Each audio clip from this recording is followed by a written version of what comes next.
আরে নবীর উম্মতের দল আল্লাহ তাআলা বলেন ইয়া আইয়ুহাল্লাযীনা আমানু, হে ঈমানদাররা, হাল আদুল্লুকুম আলা তিজারা, আমি আল্লাহকে তোমাদেরকে এমন একটা ব্যবসার প্রতি ইশারা করব যেই ব্যবসার মাধ্যমে তোমরা আমার আযাব থেকে মুক্তি পাইবা।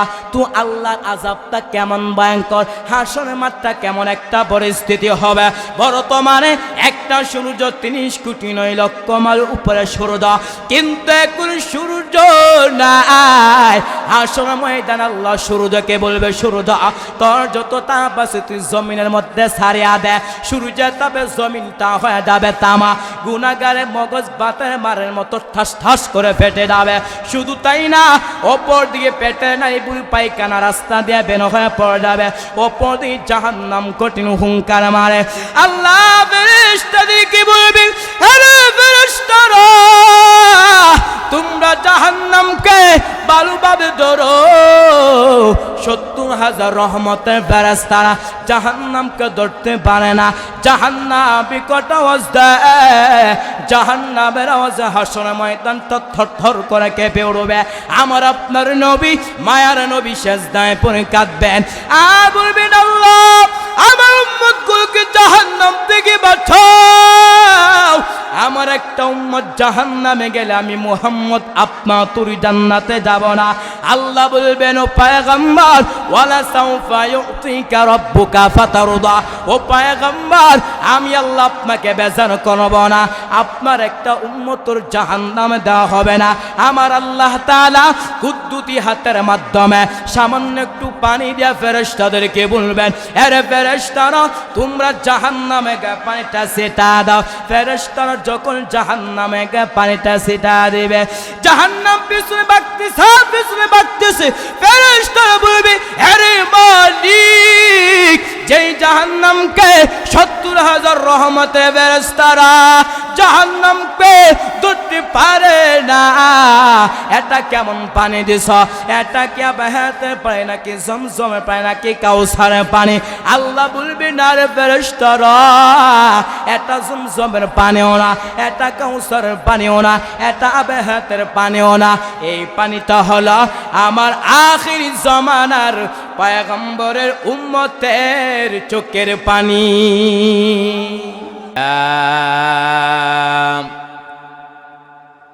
أيها الذين آمنوا هل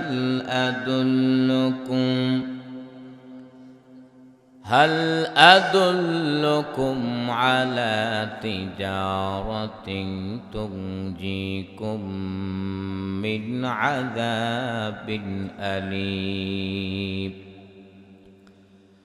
تؤمنون بالله ورسوله وتجاهدون في سبيل الله بأموالكم وأنفسكم ذلكم خير لكم إن كنتم تعلمون.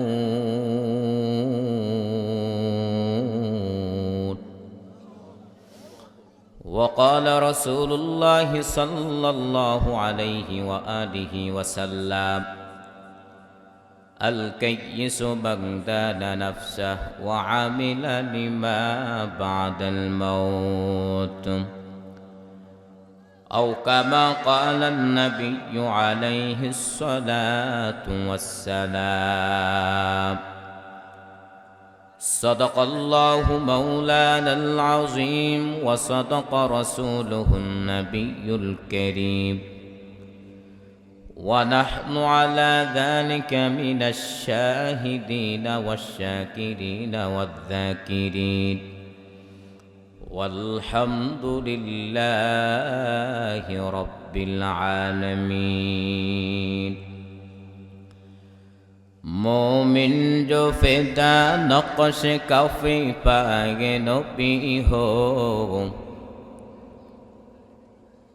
मोमिन जो फिदा नक्श कफ़ी पाए नबी हो ज़ीर कदम आज भी आलम का खज़ीना हो ज़ीर कदम आज भी आलम का खजीना गर सुन्नत नबवी की करे पैरवी उम्मत गर सुन्नत नबवी की करे पैरवी उम्मत तूफा से निकल जाएगा फिर इसका पसीना तूफा से निकल जाएगा फिर इसका पसीना आशिक हो बेरे दरन शहन शाहिद आलम आशिक हो बेरे दरन शहन शाहिद आलम मिश्को से ज़्यादा मुबारक इसका पसीना मिश्को से ज़्यादा मुबारक इसका पसीना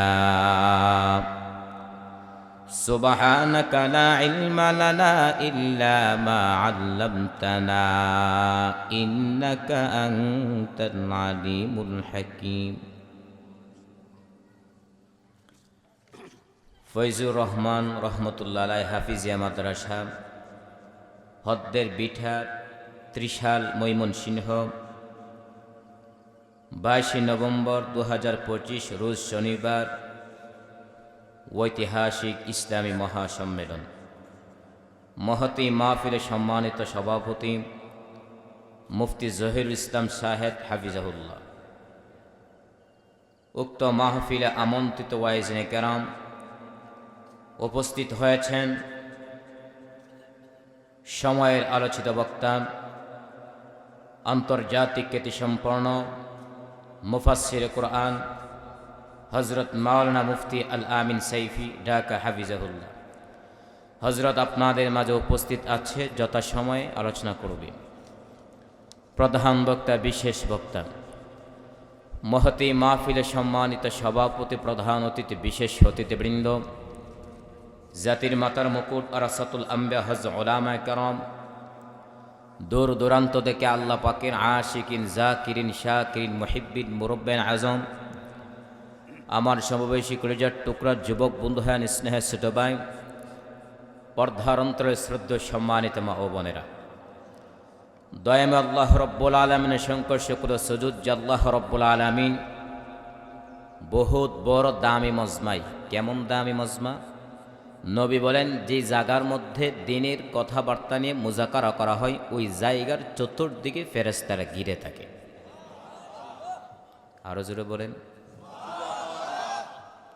এমন দামি মজলিসে বসার তৌফিক দান করেছেন, এজন্য অন্তরস্থল থেকে কালিমাত শুকর আদায় করে আসমান এবং জমিনকে মুখরিত করে এক আওয়াজে উচ্চ কণ্ঠে কালিমাত শুকর আদায় করি আলহামদুলিল্লাহ।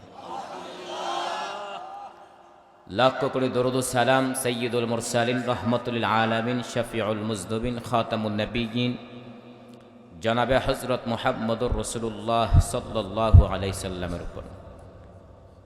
আমি পবিত্র কোরআন কারীম থেকে দুইটা আয়াত এবং মহানবী শ্রেষ্ঠ নবী হায়াত নবীর জিন্দা নবীর অসংখ্য অগণিত অমেয় বাণী একটি হাদিস পাঠ করেছি।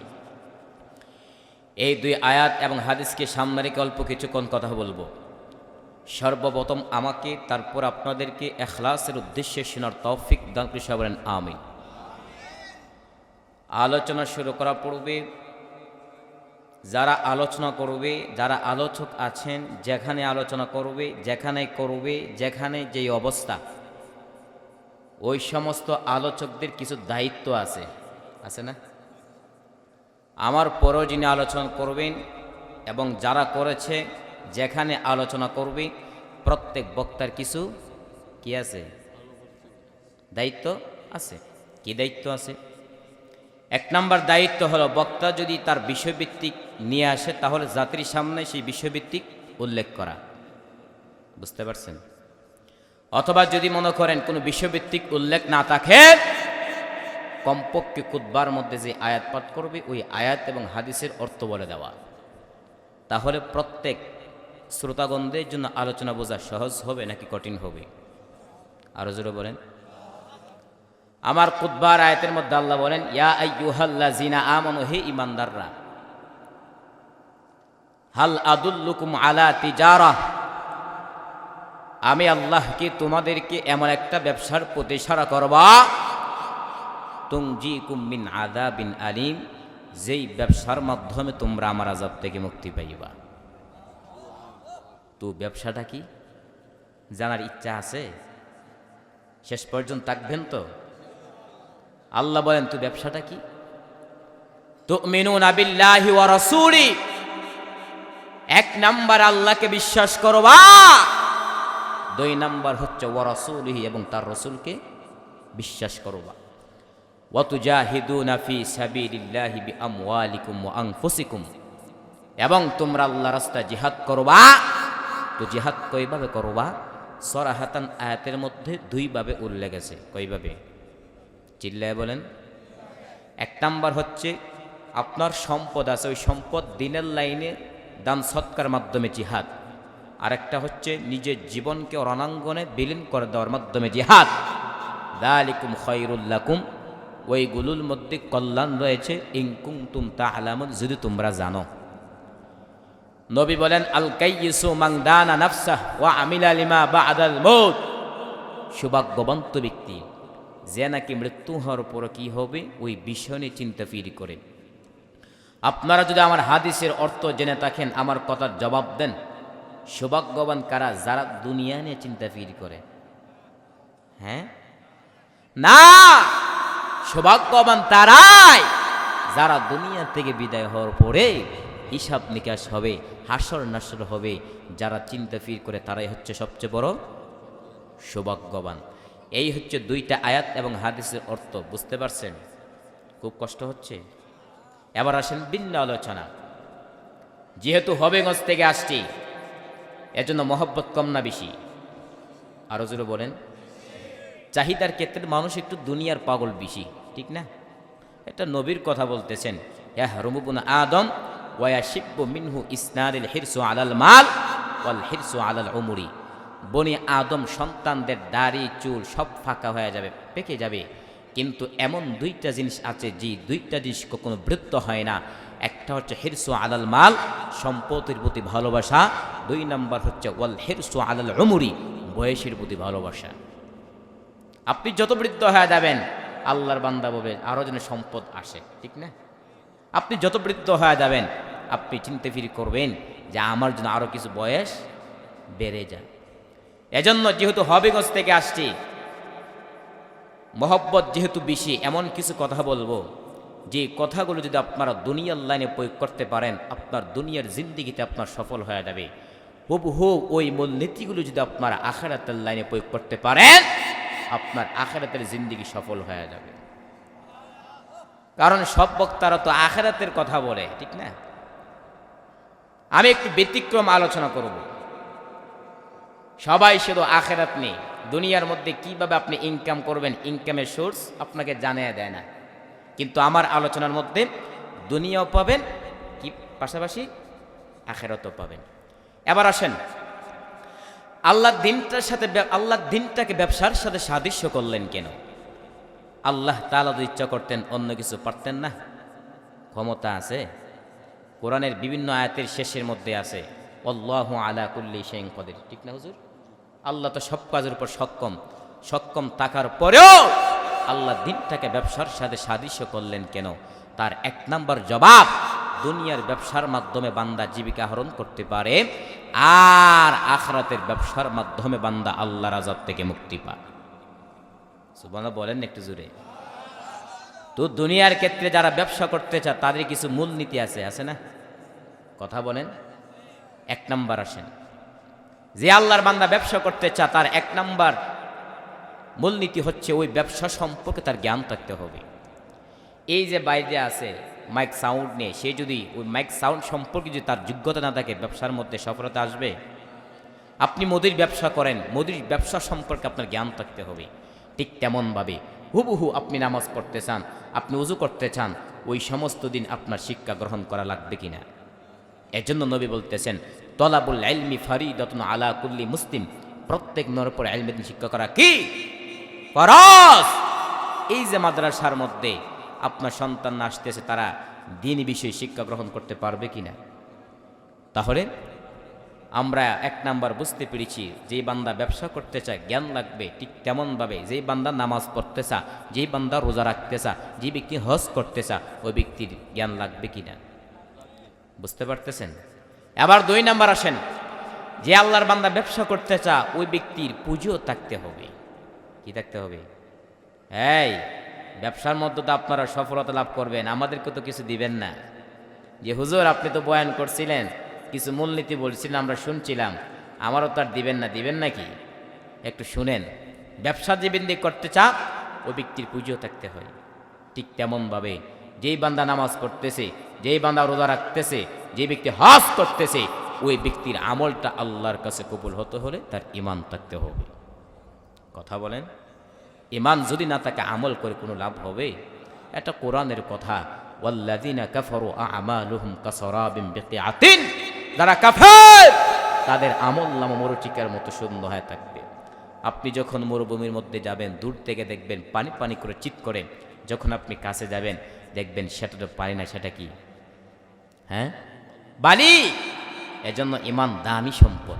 আমি আপনি সব সময় বলতাম যে এমন একটা জমানা আসবে যেই সময় হাতের তালুর মধ্যে আগুনের আঙ্গার রাখা কষ্টকর হবে। এমন একটা দিন আসবে যেই দিন ঈমান বাঁচিয়ে রাখা এত কষ্টকর হবে। এই সময়টা চলতেছে। এমনও সামনে উপস্থিত হবে, আল্লাহর বান্দা ঈমানদার অবস্থায় ঘর থেকে বের হবে, আবার বেঈমান অবস্থা ঘরের মধ্যে ফিরবে। ঠিক কিনা? এজন্য ঈমান দামি সম্পদ। আমি আপনি ওযু ভঙ্গের কারণ জানি, নামাজ ভঙ্গের কারণ জানি। একদিন কি চিন্তা ফির করেছেন যে ঈমান ভঙ্গের কারণ কয়টা? হ্যাঁ, জানেন? আল্লাহর বান্দা অনেকেই বলতেছে, হুজুর ঈমান ভঙ্গের কারণ তো জীবনে শুনি নাই। নামাজ ভঙ্গের কারণ জানি, ওযু ভঙ্গের কারণ জানি, রোজা ভঙ্গের কারণ জানি, ঈমান ভঙ্গের কারণ কি? 2টা মূলনীতি বলে যায়। 1 নাম্বার হচ্ছে, আল্লাহ আপনার উপর যতগুলো বিধান আরোপিত করেছেন, ওই বিধানকে যদি আপনি অস্বীকার করেন, ঈমান থাকবে? আরো জোরে বলেন। 2 নাম্বার হচ্ছে, আল্লাহ আপনার উপর যতগুলো বিধান আরোপিত করেছেন, ওই বিধানকে যদি আপনি একটু বাঁকা নজর দিয়ে তুচ্ছ হিসেবে গ্রহণ করেন, ঈমান থাকবে? তাহলে ঈমান একটা দামি সম্পদ। এই যে 2টা মূলনীতি বললাম, এই 2টা মূলনীতির উপর আমার আপনার আমল করা কখন সম্ভব হবে? যখন আমার আপনার ভিতরে ধৈর্য থাকবে। কি থাকবে? আর যদি ধৈর্য ধারণ করতে পারি, আল্লাহ তাআলা আমাকে আপনাকে বিনা হিসাবে জান্নাত দান করবেন। আল্লাহ তাআলা বলেন,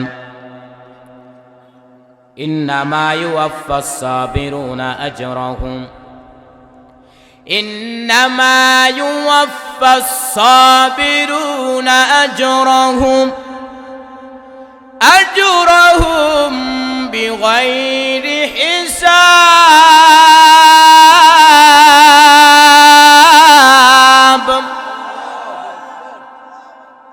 আল্লাহ তাআলা বলেন, যারা ধৈর্য দান করবে, আমি আল্লাহ ওই বান্দাদেরকে বিনা হিসাবে জান্নাত দান করব। এর নবীর উম্মতের দল ধৈর্যে দৃষ্টান্ত কায়েম করলেন আল্লাহর পয়গম্বর হযরত ইব্রাহিম আলাইহিস সালাতু ওয়াস সালাম। ঠিক নি? ধৈর্যে দৃষ্টান্ত কায়েম করলেন আল্লাহর পয়গম্বর হযরত ইসমাঈল আলাইহিস সালাতু ওয়াস সালাম। ধৈর্যে দৃষ্টান্ত কায়েম করলেন আল্লাহর পয়গম্বর হযরত আইয়ুব আলাইহিস সালাতু ওয়াস সালাম। আইয়ুব নবী টাকা পয়সা অভাব নাই, সন্তানের অভাব নাই, শয়তান দেখিয়া মাথা গরম। কিন্তু আইয়ুব আলাইহিস সালাম এমন ভাবে একটা সিরিয়াল করলেন যেন একটা সেকেন্ড আমার ঘরে আল্লাহর জিকির ছাড়া যেন না যায়। শয়তানের মাথা গরম হয়ে গেল। এত ইবাদত আইয়ুব করবেটা কেমন করা হয়? আল্লাহ গো, তোমার এত সম্পদের মায়ে পরে তোমার ইবাদত করে, তোমার এত সন্তানের মায়ে পরে তোমার ইবাদত করে। আল্লাহ কয় না, আইয়ুব যে ইবাদত করে একমাত্র আমার মহব্বত আর ধৈর্যের সাথে ইবাদত করে। বলে না না, কয় দেখ আমি পরীক্ষা করি, সব সম্পদগুলা গুনে জ্বালায় দিন। আয়ুব নবী কাছে প্লিজ কইরা আইয়ুব আর আল্লাহকে ডেকে লাভ নাই, কারণ তোমার সব সম্পদ আগুনে পড়ে ছাই। আয়ুব নবী মুনাজাত দেন আলহামদুলিল্লাহ। ইবলিস নাউযুবিল্লাহ বল আলহামদুলিল্লাহ কেন? আয়ুব নবী ডাক দেয়া কয় আলহামদুলিল্লাহ বলার কারণ আল্লাহ পাক রব্বুল আলামিন আমাকে সম্পদ দান করেছেন। এই সম্পদের কারণে ইবাদত করতে মারাত্মক ব্যাঘাত সৃষ্টি হতো। আজকে আমার সম্পদ নাই, ইবাদতের মধ্যে কোনো টেনশন নাই। ইবলিস কয় মানি না। আল্লাহ কদেক আরো পরীক্ষার মধ্যে ফালায় দিতেছি। কুরওয়াতুল ওয়াইজিন নামক কিতাবের মধ্যে উল্লেখ রয়েছে আয়ুব নবীর শরীরের মধ্যে কিনা পোকা ধরে গেছে। একদিন আয়ুব তাকা দেখে তার জিহ্বার মধ্যে পোকা। এতদিন আয়ুব জিহ্বা নাড়া নাড়া আল্লাহর জিকির কতদিন ঠান্ডা হয়ে যেত। আজব নবীর চোখে কোটাই পানি। আল্লাহকে ডেকে বলো দরবালি, এতদিন আমি এত সুস্থ, ঠিক মতো খাইতে পারি না, কিন্তু তোমার দেওয়া জিহ্বা দেয়া যখন তোমার নামের জিকির করে আমার ক্ষুধার তৃষ্ণা পিটে যায়, আজকে আবার জিহ্বার মধ্যে পোকা, আমি কেমন স্মরণ করবো রে মানিক। আয়ুব নবী এইভাবে নিজে নিজে মুহাসাবা করতেছেন, আল্লাহর কাছে ধৈর্যের পাহাড় কায়েম করতেছেন। হঠাৎ করে তাকা দেয় তার সকল বিবিরা তার সামনে দাঁড়ায় বলেন আর আমরা আপনার ঘরে থাকবো না, আপনি আমাদের কি তালাক দিয়া দেন। সবাই চলে যেতেছে, আমরা চলে যাই, আমরা থাকতে চাই না। আয়ুব নবী বলে যাও যাও, বিদায় না বিবিরা যেতেছে না। নবী কান্না করে দরবালি, দুনিয়াতে সন্তান যদি মার কাছে বাবার কাছে আশ্রয় নেই, আবার বাবা যদি সন্তানকে পাহাড় করে মায়ের কাছে আশ্রয় নেই, কিন্তু শেষ পর্যন্ত প্রত্যেকটা মানুষের জীবনের আপন হতার আদরের বিবি ছাড়ার কেউ না। ওদের মালিক আজ আমার বেবি না আমার কাছ থেকে চলে যায়, তাছাড়া আল্লাহ আমার মনে কোনো কষ্ট না, কাছে অনুরোধ তুমি আমাকে ছেড়ে দিও না রে মালিক। দুনিয়া সব আমাকে চিড়ি চলে যাবি, আমাকে ছেড়ে দিন না রে মালিক। আয়ুব নবী কোথাও তুই আপনার চোখ ভেবে পানির ফুটাগুলো গায়ে পড়তেছেন। হঠাৎ করে তাকা দেয় তার একমাত্র বিবি রহমা। আয়ুব নবীর পায়ে কিনারায় বসে বসে কান্না করেন। আয়ুব নবী বয় সবাই চলে গেছে, তুমি কেন যাও নাই কেন বিবি? রহমান আমু বিবি পাঁচ কান্না করি। আয় বলি পয়গম্বর, আমার বাবা ইউসুফের কদ্দাবি, কিন্তু আমার তেমন কোনো আমল নাই। ওই যে হাসরে মাঠটা কেমন একটা পরিস্থিতি হবে, সূর্যের গরমে সহ্য করা যায় না, তা আমার জমিনে গরমে দাঁড়ানো যায় না। মুসা নবী কাঁদবেন আর বলবেন আল্লাহ বাড়ি বাঁচাও। ঈসা নবী কাঁদবেন আর বলবেন আল্লাহ বাড়ি বাঁচাও। ইব্রাহিম নবী কাঁদবেন আর বলবেন আল্লাহ বাড়ি বাঁচাও। আম্মাদান আয়েশা বলবেন নবী তখন আপনি কি করবেন? আপনি তো দু জাহানের নবী, মায়ার নবী বলবেন হে রে আয়েশা আমি তো কোন মাকামে মাহমুদে আমার মালিকের দরবারে সেজদায় পড়িয়া যাব আর বলবো আল্লাহ আমার উম্মতের বাঁচাও, আমার উম্মত গুলো বাঁচাও। আমার একটা উম্মত জাহান্নামে গেলে আমি মুহাম্মদ আপনা তুরি জান্নাতে যাব না। আম্মাদান আয়েশা বলবেন নবী তখন কান্নার পর কি হবে? রহমতের নবী আমার ডাকতে বলবেন হে রে আয়েশা আমার আল্লাহ আমাকে আদেশ করবেন নবী আপনি আর কাঁদবেন না, আপনার একটা উম্মতর জাহান্নামে দেওয়া হবে না, আপনি তাদেরকে দনিয়া তাদেরকে জান্নাতের দিকে নিয়ে যান। আম্মা জান আয়েশা বলবেন নবী কোটি কোটি মানুষের মধ্যে আপনার উম্মতগুলো কেমনে বাছাই করবেন? মায়ার নবী বলবেন ও আয়েশা আমার উম্মত যারা পাঁচ বেলা উযু করিয়া পাঁচ ওয়াক্ত নামাজ পড়ে ওদের উযুর অঙ্গগুলো কিয়ামতের ময়দানে নূরের আলোতে ঝলমল করতে থাকবে। আমি নবী ওদেরকে দনিয়া তাদেরকে জান্নাতের দিকে নিয়ে যাব। রহমান বিবি পাজা কান্না করি আবু পয়গম্বর আমার বাবা ইউসুফ কদ্দাবি, কিন্তু আমার তেমন কোনো আমল নাই।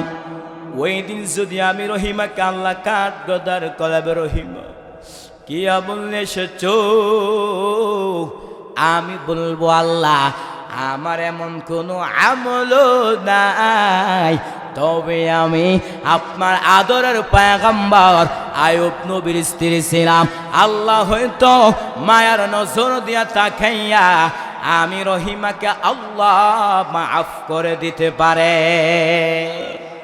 চিল্লায়া বলেন এরে নবীর উম্মতে দল তারা যেমন ভাবে ধৈর্য ধারণ করেছে, যদি আমি আপনি তাদের মতো ধৈর্য ধারণ করতে পারি তাহলে ওই যে দুইটা বর্ণিতি বললাম, এক নম্বরে যেই বান্দা ব্যবসা করতে চায় ওই ব্যক্তির জন্য জ্ঞান থাকা জরুরি, ঠিক তেমন ভাবে যেই বান্দা নামাজ পড়তে চায়, যেই বান্দা রোজা রাখতে চায়, যেই বান্দা হজ করতে চায় ওই ব্যক্তির জন্য জ্ঞান লাগবে কিনা? আরো জোরে এই নাম্বারে যে বান্দা ব্যবসা করতে চায় ওই ব্যক্তির জন্য পুঁজিটা লাগবে কিনা? চিল্লায় বলেন আরে নবীর উম্মতে দল যে আল্লাহর বান্দা নামাজ পড়তেছে, রোজা রাখতেছে, হজ করতেছে, যাকাত আদায় করতেছে ওই ব্যক্তির আমলটা আল্লাহর কাছে কবুল হতে হলে তার ঈমান লাগবে কিনা? তিন নম্বরে যেই বান্দা ব্যবসা করতে চায় ওই ব্যক্তির জন্য চেষ্টা লাগবে, ঠিক তেমন ভাবে যেই বান্দা নামাজ পড়তে চায়, যেই বান্দা রোজা রাখতে চায়, যেই বান্দা হজ করতে চায় ওই ব্যক্তির জন্য তার চেষ্টা লাগবে কিনা? আর আমার আল্লাহ বলেন যারা আমি আল্লাহকে পাওয়ার উদ্দেশ্যে চেষ্টা করবে, আল্লাহ তাআলা বলেন ওয়াল্লাযীনা জাহাদু ফীনা লানাহদিয়ান্নাহুম সুবুলানা ওয়া ইন্নাল্লাহা লামা'আল মুহসিনিন।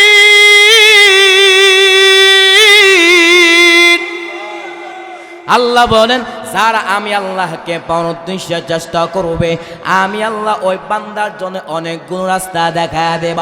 এরে নবীর উম্মতে দল সাহাবায়ে কেরামের কথা বাদ দিলাম, চারজন ইমাম আছে। কয়জন ইমাম? চিল্লায়া বলেন। এক নম্বরে ইমাম আজম আবু হানিফা, দুই নম্বরে ইমাম শাফি রহমতুল্লাহি আলাইহি, তিন নম্বরে ইমাম মালিক রহমতুল্লাহি আলাইহি, চার নম্বরে ইমাম আহমদ বিন হাম্বল রহমতুল্লাহি আলাইহি। এরে নবীর উম্মতে দল তারা এক একজন কত বড় বুজুর্গ। ছোট্ট একটা ঘটনা বলতেছি, ভালো করে শ্রবণ করেন, চোখ দেওয়ার জন্য পানি আসে, একটু চিন্তা ফিকির করবেন। এরে নবীর উম্মতের দল জমানার কুতুব ইমাম মালিক রহমতুল্লাহি আলাইহি ওই আল্লাহর বান্দা মদিনার মধ্যে কাটা, কিন্তু একটা বার জুতা পায়ে পরিধান করেন না। এরে ইমাম মালিক 70 বছর তুমি বান্দা মদিনার মধ্যে জীবন কাটাও, কিন্তু একটা বারো জুতা পায়ে পরিধান করো নাই কেন?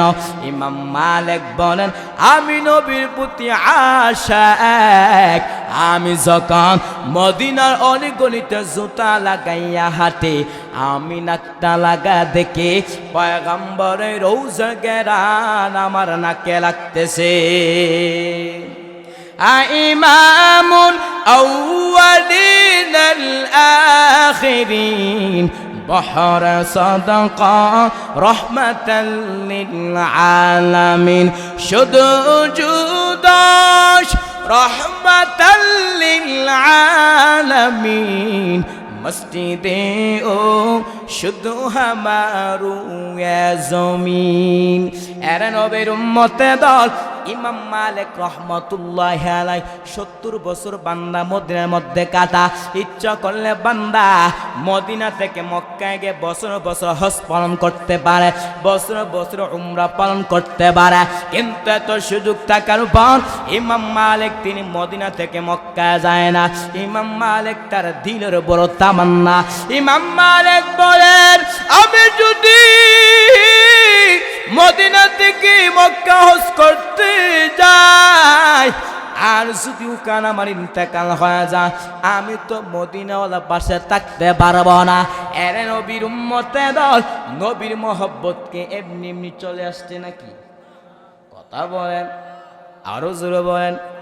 এর নবীর উম্মতে দল নবীর মহব্বত তো এমনি এমনি আসে না। রহমতের নবী আমার কি বলেন? নবী আমার বলেন, মাংজারা কবরি ওয়াজাবাত লাহু শাফাআতি।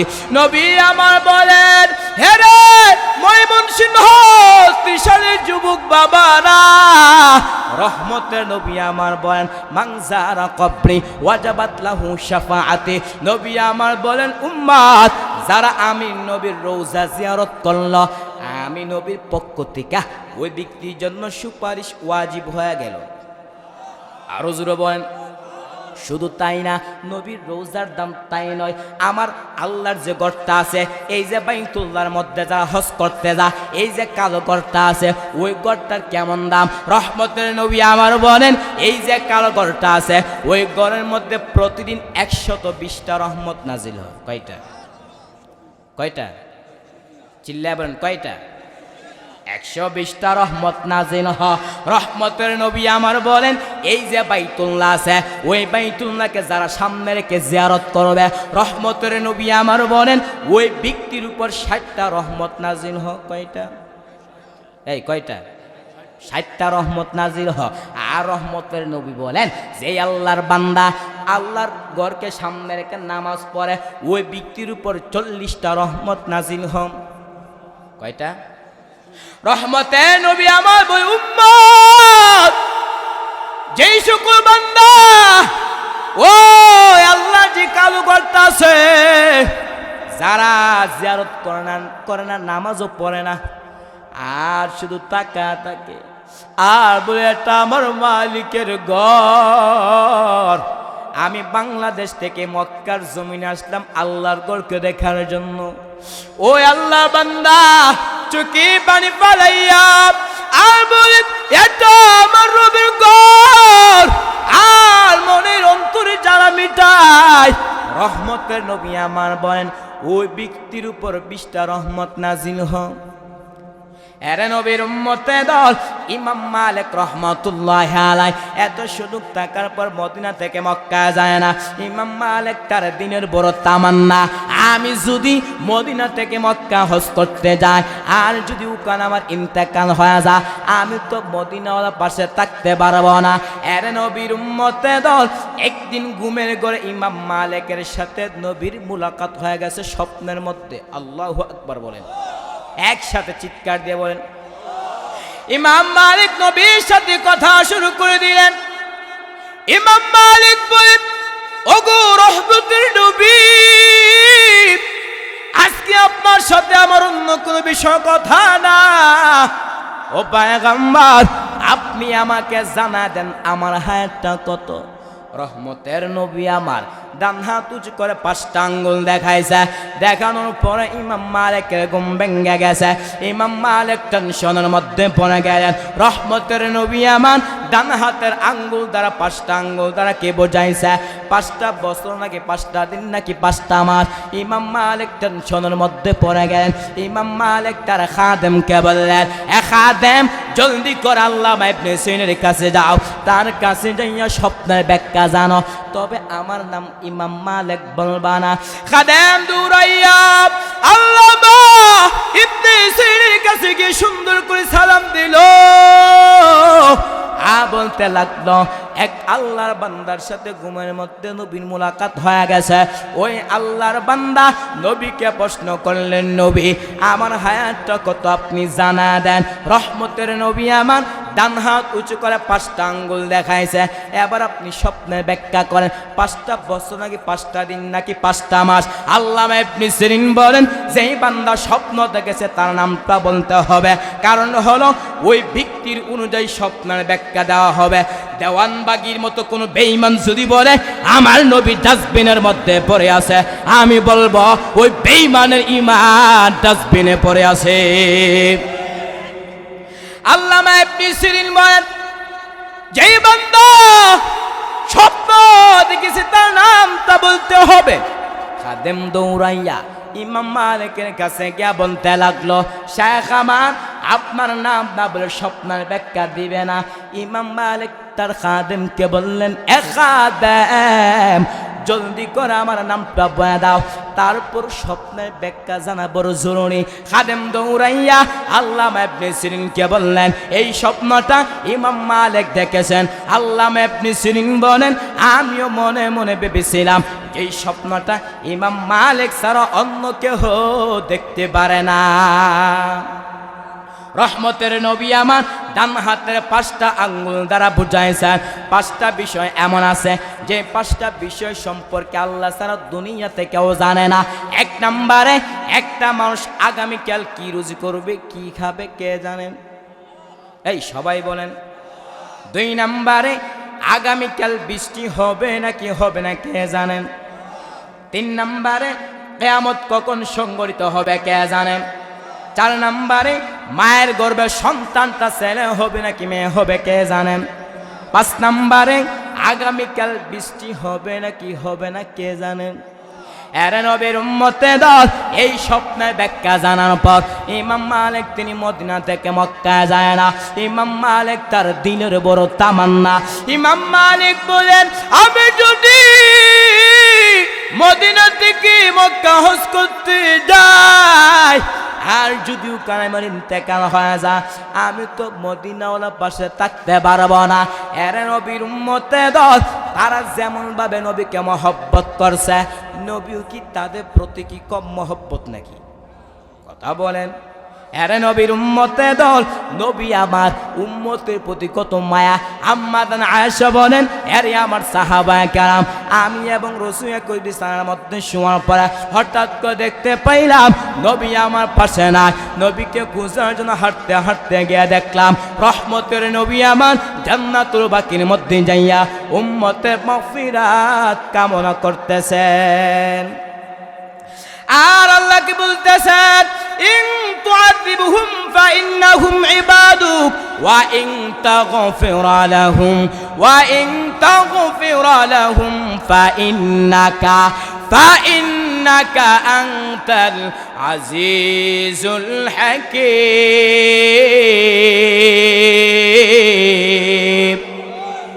আল্লাহ কাছে বলতেছেন ও আল্লাহ ইন তুআযিবহুম ফাইন্নাহুম ইবাদুক, ও আল্লাহ যদি আপনি তাদেরকে শাস্তি দেন তারাই তো আপনার বড় বান্দা। ওয়া ইন তাগফির লাহুম যদি আপনি তাদেরকে ক্ষমা করে দেন আপনি তো হচ্ছে প্রজ্ঞাময় পরাক্রমশালী। এর নবীর উম্মতে দল যে রহমতের নবী আমার জান্নাতুল বাকির মধ্যে যাইয়া উম্মতের মাগফিরাত কামনা করে ওই নবীর সুপারিশটা নাকি জান্নাতে দেওয়া সম্ভব হবে? চিল্লায় বলেন আগা নবীর উম্মতেরা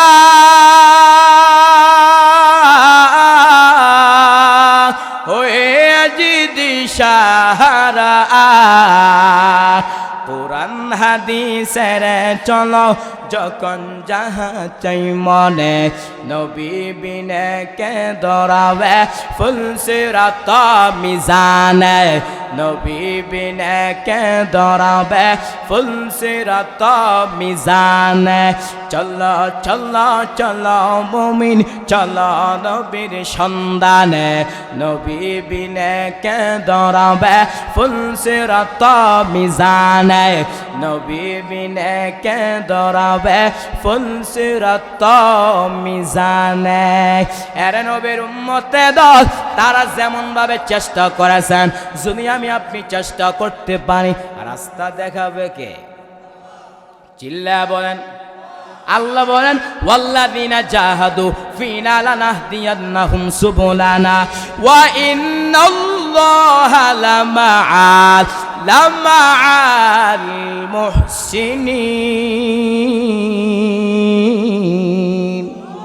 আল্লাহ বলেন যারা আমি আল্লাহকে পাওয়ার উদ্দেশ্যে চেষ্টা করবে, আমি আল্লাহ ওই বান্দার জন্য অনেকগুলো রাস্তা দেখা দেই। এরে নবীর উম্মতে দল, এই যে তিনটা মূলনীতি বললাম, এই তিনটা মূলনীতির উপর আলোচনা শেষ করব।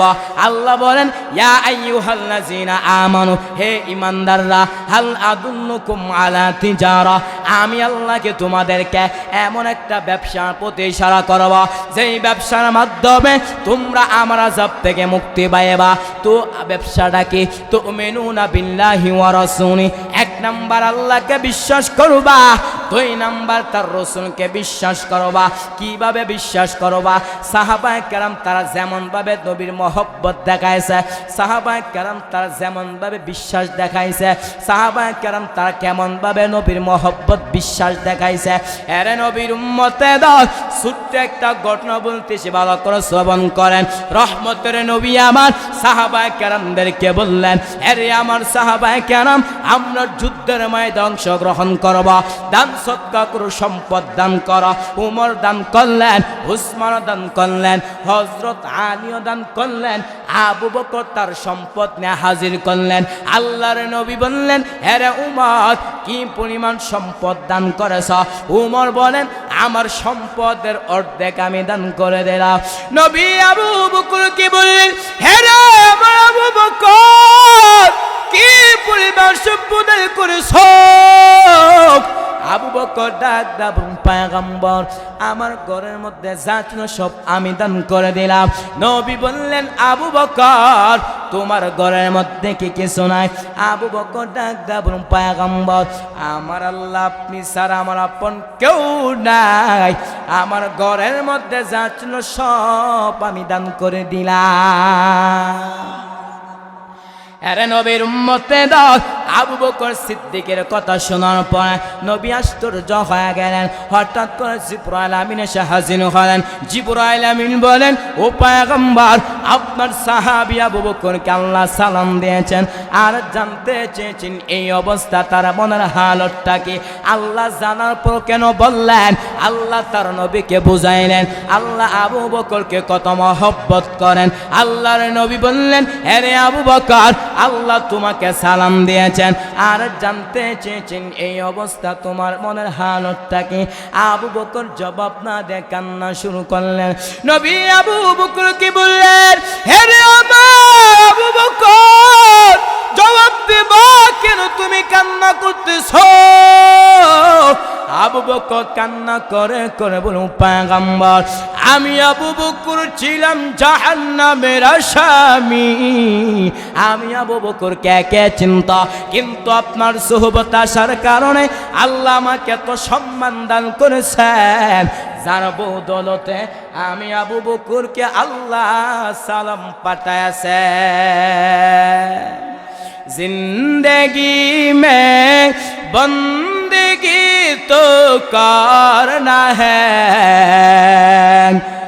जिंदगी में बंदगी शर्मिंदा है, जिंदगी में बंदगी शर्मिंदा है। आयते हम कुछ न कुछ खरीदने को, जैसे हो रोशन मेरे क़ल्ब रूह, वरना कोई चारा तो जहाँ मैं नहीं, वरना कोई चारा तो जहाँ मैं नहीं। जिंदगी में बंदगी तो करना है, जिंदगी में बंदगी शर्मिंदा है, जिंदगी में बंदगी शर्मिंदा है। दुनिया में हो दुनिया का तलबगार न हो, बाजार से गुजर हो खरीदार न हो ए दुनिया एक मिसल कागज फूल है ए दुनिया एक मिसल कागज फूल है जिंदगी में बंदगी तो करना है जिंदगी में बंदगी शर्मिंदा है जिंदगी में बंदगी शर्मिंदा है अरे नबीर उम्मते दल आलोचना की चलबे सत्यि चलबे नाकि आलोचना यदि शुनते चान एकटु सामने चले आसेन ला इलाहा पिछने जागा नाई सामने सामने चले आसेन इल्लाल्लाह ला इलाहा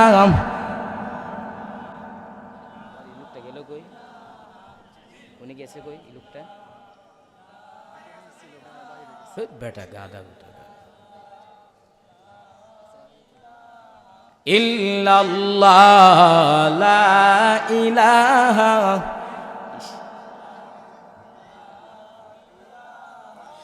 ला इलाहा इल्लल्लाहु मुहम्मदुर रसूलुल्लाह एरे नबीर उम्मते दल अल्लाह ताआला बोलेन या अय्युहाल्लाযীনা আমানু हे ईमानदारगण हाल आदुल्लुकुम आला तिजारा आमी আল্লাহকে তোমাদেরকে এমন একটা ব্যবসার প্রতি ইশারা করব যেই ব্যবসার মাধ্যমে তোমরা আমার আযাব থেকে মুক্তি পাইবা তো আল্লাহর আযাবটা কি তুমিনুনা বিল্লাহি ওয়া রাসূলি এক নম্বরে কাকে বিশ্বাস করবেন আরো জোরে বলেন দুই নম্বরে তার রাসূলকে বিশ্বাস করতে হবে সাহাবায়ে কেরাম তারা কেমন ভাবে বিশ্বাস দেখাইছেন কিছুক্ষণ পূর্বে ঘটনা বললাম সাহাবায়ে কেরাম তাদের হাতে যা ছিল সব দান করে দিয়েছে শুধু তাই না রহমতের নবী আমার সাহাবায়ে কেরাম তারা নবীর প্রতি কত মহব্বত ছিল নিজের জীবনের চাইতে নবীকে মহব্বত করছে কিনা চিল্লায় বলেন এরে নবীর উম্মতে দল হৃদয় বিদারক একটা ঘটনা বলতেছে রহমতের নবী আমার একদিন শীতের মধ্যে হুজরা শরীফ থেকে বের হয়েছেন নবী দেখতেছেন আল্লাহর নবী একজন সাহাবী নবীজির কামরার সামনে দাঁড়াইয়া শীতের মধ্যে ধরধর করে কাঁপতেছে নবী বললে কে রে তুমি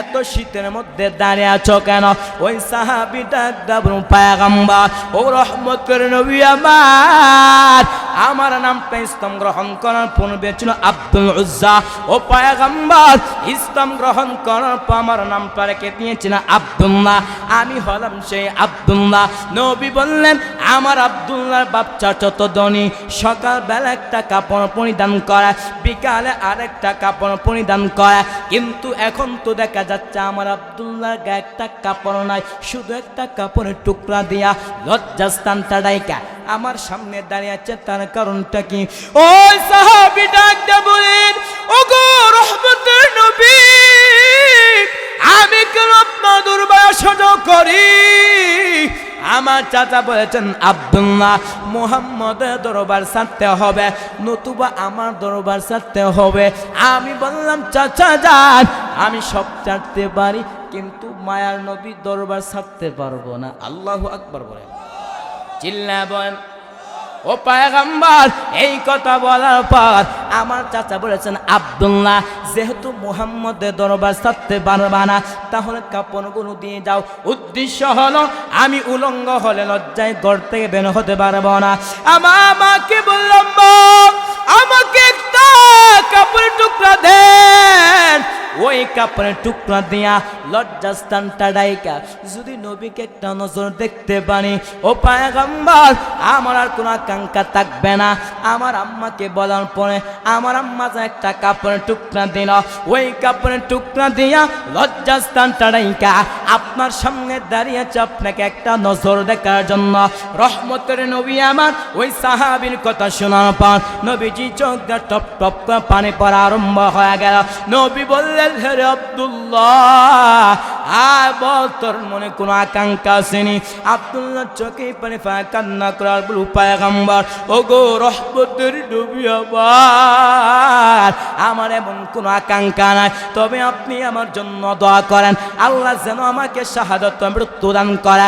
রহমতের নবী আমার ওই সাহাবীর জন্য যখন দোয়া করল, হঠাৎ করে একটা যুদ্ধ আসলো। আব্দুল্লাহ রাস্তার মধ্যে দুনিয়া চাইলে বিদায় হয়ে চলে গেলেন। নবী আমার সাহাবা কেরামদেরকে বলি, এরা আমার সাহাবা কেরাম, আমার আব্দুল্লাহকে তোমরা সুন্দর করে গোসল করাও, আমি নিজে রাসূল আব্দুল্লাহ জানাজাটা পড়াইব। সাহাবায়ে কেরাম আব্দুল্লাহকে সুন্দর করে গোসল করানোর পর রহমতের নবী আমার আব্দুল্লাহ জানাজাটা পড়াইছে। সাহাবায়ে কেরাম আব্দুল্লাহর লাশটা নিয়ে যখন কবরের কাছে উপস্থিত হয়ে গেলেন, রহমতের নবী আমার বললেন, এরে আমার সাহাবায়ে কেরাম, কেউ তোমরা কবরের মধ্যে প্রবেশ করবা না, আমি নিজে রাসূল কবরের মধ্যে প্রবেশ করব। রহমতের নবী আমার কবরের মধ্যে প্রবেশ করার পর সাহাবায়ে কেরামদেরকে বললেন, এরে আমার সাহাবায়ে কেরাম, আমার আব্দুল্লাহর লাশটা আমার হাতে দাও। নবীর হাতে আব্দুল্লাহর লাশটা দেওয়ার পর রহমতের নবী আমার লাশটা আকাশে দিকে উঁচু কইরা বলতেছেন, ও মালিক, আমি আব্দুল্লাহ সন্তুষ্ট হইলাম, তুমিও তার উপর সন্তুষ্ট হয়ে যাও। মরণের চিঠি যখন আসবে আমার তালকিন দিও বারে বার, প্রাণ ভরে দেখিব চেহারা তোমায়, দেখে নাও রওজা তোমায়। আল্লাহু আকবার বলেন। রাসূলুল্লাহ কি উপায় হবে আমার, হাবিবুল্লাহ কি উপায় হবে আমার। ওই মদিনার পথের ধুলি মাখতাম আমি ফেলে সুরমা বলি, ফিরে পেত নয়ন নূরের আধার, দেখে নাও রওজা তোমায়। রাসূলুল্লাহ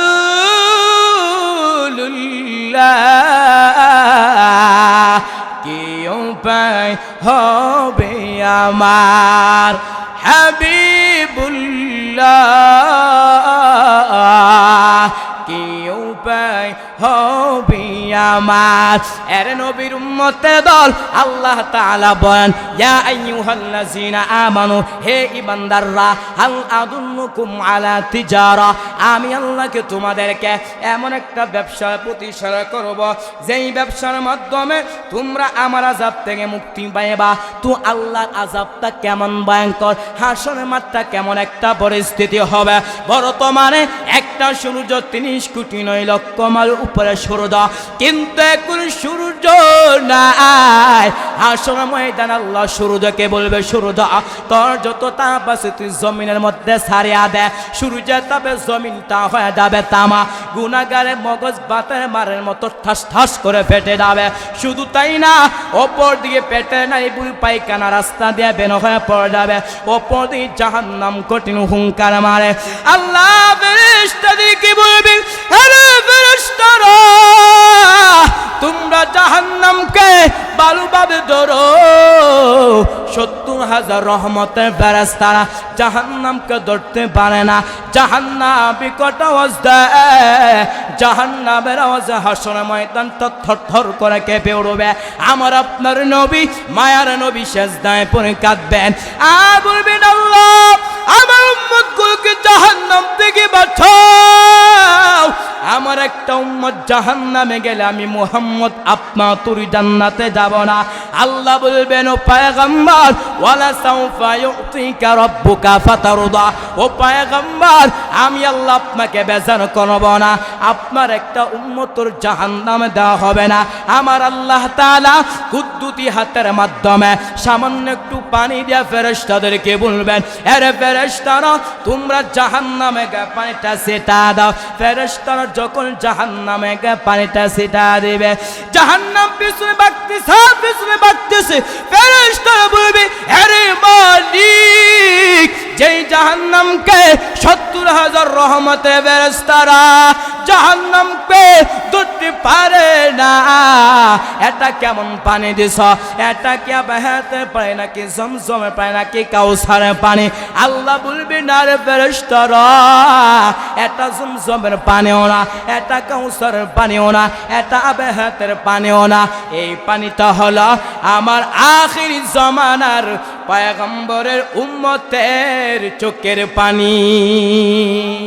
নবীর উম্মতের দল আল্লাহ জাহান্নাম থেকে মুক্তি দিবে। হাসরের মাঠের অবস্থা বললাম, এবার জাহান্নামের আগুনটা কেমন ভয়ঙ্কর হবেন শুনবেন না বাঁকবেন? কারা কারা শুনবেন না হাত তোলা দেন।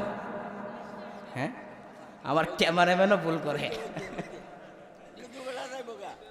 ও না, এটা বুঝে নাই। এরে নবীর উম্মতের দল জাহান্নামের আগুনটা কেমন ভয়ঙ্কর হবে। মুসনাদুল ইমামে আযম আবু হানিফা রাহমাতুল্লাহি আলাইহি একটা হাদিস এনেছেন, জাহান্নামের মধ্যে দুইটা বান্দা জাহান্নামের মধ্যে জ্বলতেছেন আর বলতেছেন ইয়া আল্লাহ, আর বলতেছি ইয়া মান্নান। এই দৃশ্য দেখার পর জিবরাইল আমিন আল্লাহর আরশ আজিমের সামনে সিজদায় পড়ে যাবেন। আমার মালিককে বলবেন, ও মালিক, আপনার জাহান্নামের মধ্যে দুইটা বান্দা জাহান্নামের মধ্যে জ্বলতেছেন, আর বলতেছি ইয়া হান্নান, আর বলতেছি ইয়া মান্নান। ও আল্লাহ, যদি ওয়াদা দেন ওই দুইটা বান্দাকে আপনার সামনে হাজির করব। আল্লাহ বলবি, জিবরাইল যাও জাহান্নামের মধ্য থেকে ইয়া হান্নান ইয়া মান্নান বললে ওরা লোকগুলোকে আমার সামনে হাজির করো। জিবরাইল আমিন জাহান্নামের মালিক ফেরেশতাকে যখন বলবে, মালিক ফেরেশতা জাহান্নামের অমুক স্থানের মধ্যে আনাচে কানাচে খুঁজতে থাকবে, কিন্তু দুইটা বান্দার বডিগুলো খুঁজে পাবে না। মালিক ফেরেশতা জিবরাইল আমিনকে বলবেন, আরে জিবরাইল আমিন জাহান্নামের মধ্যে ওই দুইটা বান্দাগুলো তো খুঁজে পাইতেছি না। জিবরাইল আমিন আবার আল্লাহর আরশ আজিমের সামনে সিজদায় পড়ে যাবে। আমার মালিককে বলবি, ও মালিক, জাহান্নামের মধ্যে তো ওই দুইটা বান্দাগুলো তো খুঁজে পাইতেছি না। আল্লাহ বলবি, জিবরাইল, ওই সময় আমার অনুমতি ছাড়া গিয়েছ, যাও যাও জাহান্নামের অমুক স্থানের মধ্যে গিয়ে দেখবা দুইটা বান্দা জাহান্নামের মধ্যে জ্বলতেছেন আর বলতেছেন ইয়া হান্নান, আর বলতেছি ইয়া মান্নান। জিবরাইল আমিন জাহান্নামের মালিক ফেরেশতাকে যখন বলবে, মালিক ফেরেশতা জাহান্নামের অমুক স্থানের মধ্যে গিয়ে দেখবে ওই দুইটা বান্দা জাহান্নামের মধ্যে জ্বলতে জ্বলতে একদম আগুনে আঙ্গার হয়ে গেছে। মালিক ফেরেশতা ওই দুইটা আঙ্গার জিবরাইল আমিনের কাছে যখন নিয়ে আসবে, জিবরাইল আমিন আল্লাহর আরশ আজিমের সামনে যখন পেশ করা হবে, ওই দুইটা বান্দা বলবে, ও মালিক, আপনার জাহান্নাম এত ভয়ঙ্কর, আল্লাহ আমাদের আর সহ্য হচ্ছে না, আপনি আমাদেরকে একটু জান্নাতের নিয়ামতটা দান করেন। আল্লাহ বলবি, বান্দা, আমি আল্লাহ তোর এত সুন্দর জমিন দিলাম, আমি আল্লাহ তো সুন্দর আসমান দিলাম, আমি আল্লাহ তো সুন্দর খাবারের ব্যবস্থা দিলাম, তার একমাত্র কারণ হলো আমার ইবাদত করার জন্য। আবার তোমরা ধারণা করছো আমি আল্লাহর কাছে আসবে না? আল্লাহ বলেন, أفحسبتم أنما خلقناكم عبثا وأنكم إلينا لا ترجعون। আল্লাহ বলবেন, হ্যাঁ দুইটা মানুষ আমি আল্লাহ আল্লাহ তোমাদেরকে কেন বানাইলাম, আমি আল্লাহ তোদেরকে কেন জমিন দিলাম, আমি আল্লাহ তোদেরকে কেন এত সুন্দর নিয়ামত দিলাম, আমি আল্লাহ তোদেরকে কেন এত সুন্দর খাবারের ব্যবস্থা দিলাম, আমি আল্লাহ এত সুন্দর তোদেরকে ফলের ব্যবস্থা কেন দিলাম। মোট কথা হইল আমি আল্লাহ তোদেরকে কেন নিয়ামত দিলাম, তার একমাত্র কারণ হলো তোরা আমার ইবাদত করবি। আল্লাহ বল ওয়ামা খালাকুতুল জিন্না ওয়াল ইনসা ইল্লা লিয়াবুদুন।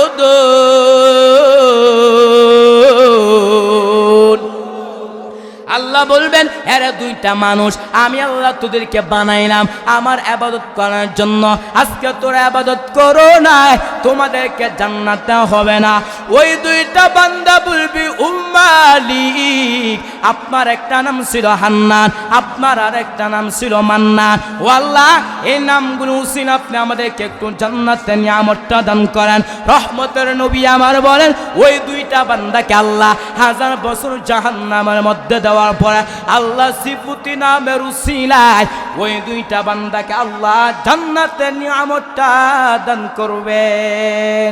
ইয়া ইলাহি তু মেরা মাবুদ হ্যায়, ইয়া ইলাহি तू मेरा माशूका है, या इलाही मुझसे मुझको दूर कर ताकि देखो मुझ में तुझको एक नजर।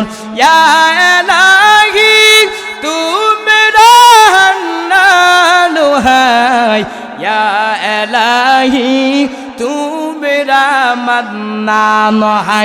कुफ्र शिरक मेरे दिल से दूर कर, मेरे दिल में इश्क हक गुलजार कर। এরে নবীর উম্মতে দল আল্লাহ তাআলা বলেন ইয়া আইয়ুহাল্লাযিনা আমানু,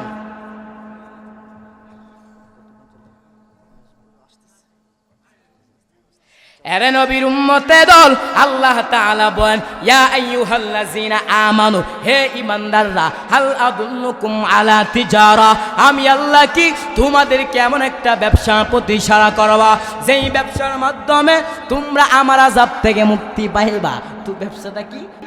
ওয়া রাসূলি, 1 নাম্বার আল্লাহকে বিশ্বাস করবা, 2 নাম্বার কাকে?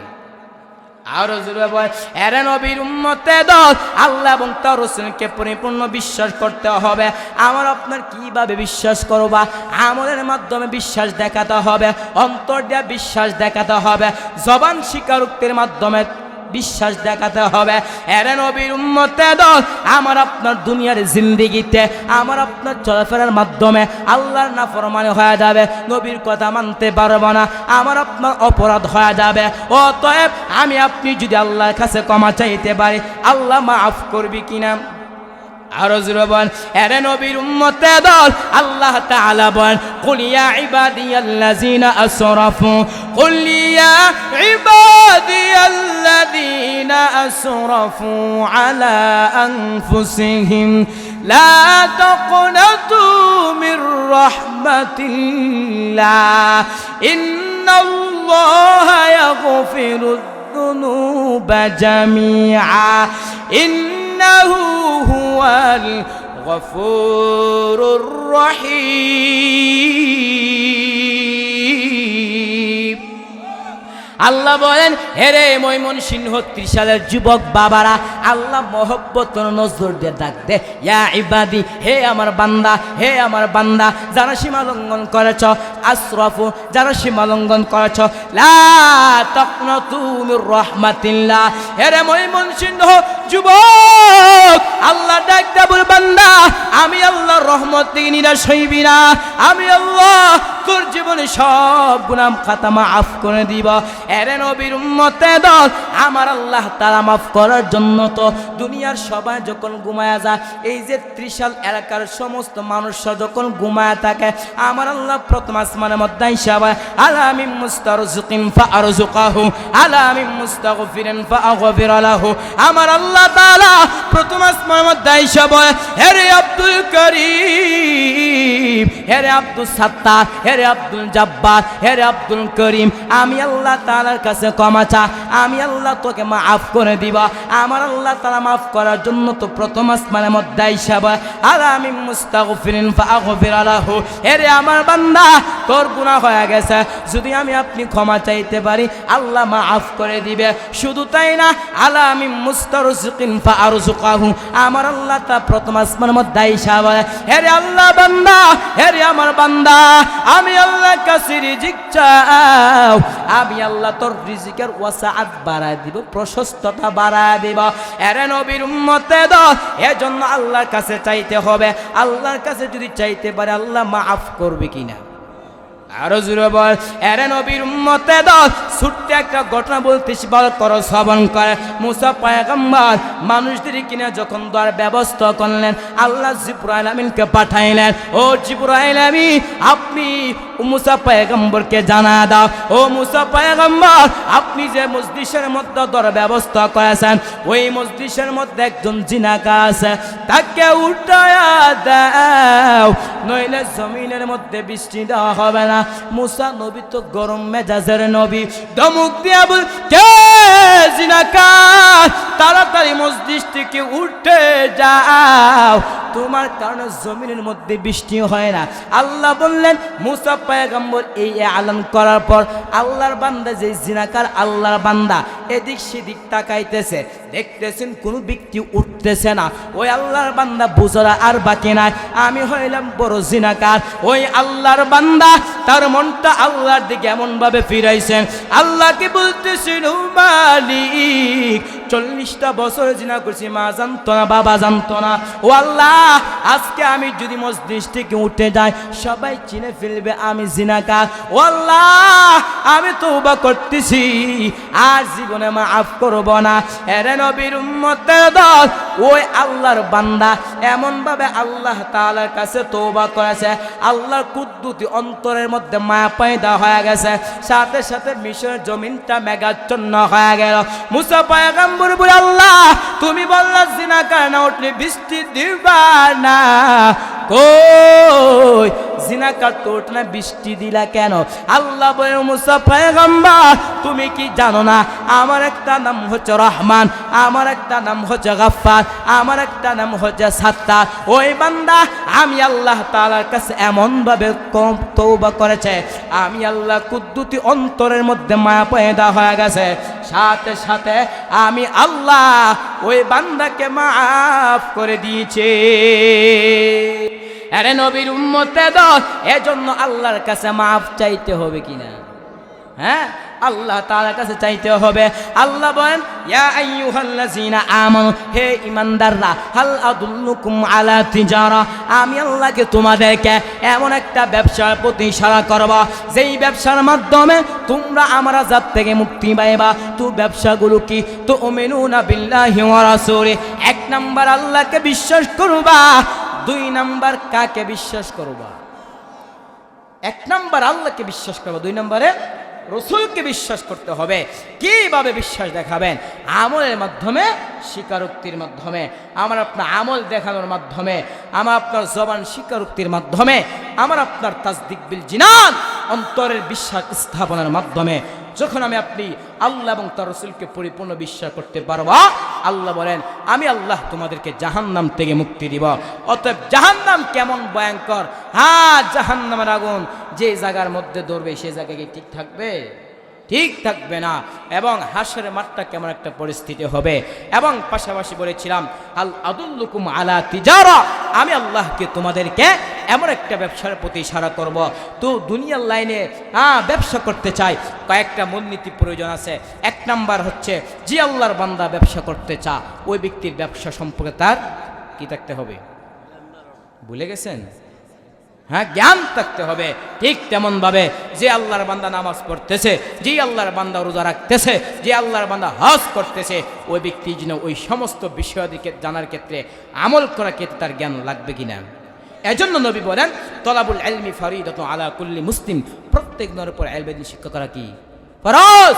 2 নাম্বার বলেছিলাম যে আল্লাহর বান্দা ব্যবসা করতে চা ওই ব্যক্তির পুজো থাকতে হবে। ঠিক তেমনভাবে যে আল্লাহর বান্দা নামাজ পড়তেছে, যে আল্লাহর বান্দা রোজা রাখতেছে, যে আল্লাহর বান্দা হজ করতেছে, ওই ব্যক্তির আমলটা আল্লাহর কাছে কবুল হতে হলে তার ঈমান থাকতে হবে। কি থাকতে হবে? ঈমান থাকতে হবে। ঈমান যদি না থাকে আমল করে কোনো লাভ হবে না। আল্লাহ বলতেছেন, হ্যাঁ, ওয়াল্লাযিনা কাফারু আ'মালুহুম কাসরাবিন বিকিআতিন, যারা কাফের তাদের আমলনামা মরুচিকার মতো শূন্য হয়ে থাকবে। 3 নাম্বার বলেছিলাম যে আল্লাহর বান্দা ব্যবসা করতে চা ওই ব্যক্তির পর্যাপ্ত পরিমাণ চেষ্টা লাগবে। ঠিক তেমনভাবে আমার আপনি দুনিয়ার লাইনে আখিরাত লাইনে থাকতে হলে আমার আপনার চেষ্টা করতে হবে।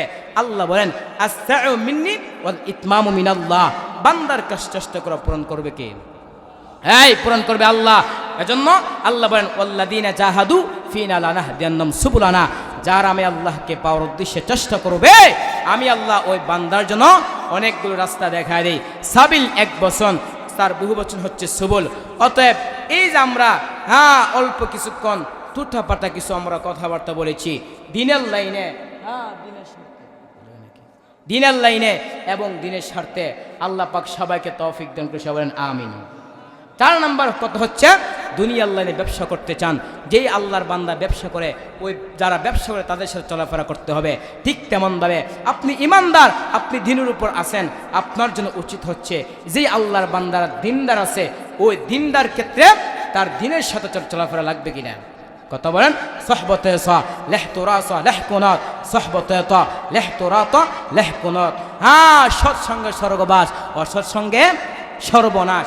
অতএব এই যে 4টা মূলনীতি বললাম, 1 নম্বরে ব্যবসা করতে চান জ্ঞান থাকতে হবে। ঠিক তেমনভাবে দিনের উপর চলতে চান দিন সম্পর্কে জ্ঞান লাগবে। 2 নাম্বার হচ্ছে ব্যবসা করতে চান পুঁজি থাকতে হবে। ঠিক তেমনভাবে আমার আপনার নামাজ, আমার আপনার রোজা, আমার আপনার হজ, আমার আপনার জাকাত আল্লাহর কাছে কবুল হতে হলে ঈমান থাকতে হবে। 3 নাম্বার আলোচনা ছিল ব্যবসা করতে চান পর্যাপ্ত পরিমাণ আপনার চেষ্টা লাগবে। ঠিক তেমনভাবে নামাজ পড়তে চান, রোজা রাখতে চান, চেষ্টা লাগবে কিনা। 4 নাম্বার হচ্ছে ব্যবসা করেন, আপনি যারা ব্যবসা করে তাদের সাথে আপনার চলাফেরা লাগবে। ঠিক তেমনভাবে আপনি দিনের উপর চলতে চান, যেই সমস্ত আল্লাহর বান্দা দিনদার আছে তাদের সাথে চলাফেরা করতে হবে। আজকে আল্লাহ পাক আমাদেরকে 4টা মূলনীতির উপর আমল করার তৌফিক দান করুক। আমাদের আজকের মাহফিলের প্রধান আকর্ষণ সারা বাংলা আলোড়ন সৃষ্টিকারী বক্তা, আন্তর্জাতিক খ্যাতি সম্পন্ন মুফাসসির কোরআন মুফতি আল আমিন সাইফি হাফিজাহুল্লাহ হযরত ইতিমধ্যে স্টেজে উপস্থিত হয়েছেন। অনেক কুকিল কণ্ঠে আমরা আলোচনা শুনবো। আল্লাহ পাক আমাদের সবাইকে যেন হুজুরের কথাগুলো শুনে আমার আপনার জীবনে পাথর হিসেবে আমরা নিতে পারি। আল্লাহ পাক সবাইকে তৌফিক দান করুক। ওয়া আখিরা দাওয়ানা আলহামদুলিল্লাহ রাব্বিল আলামিন।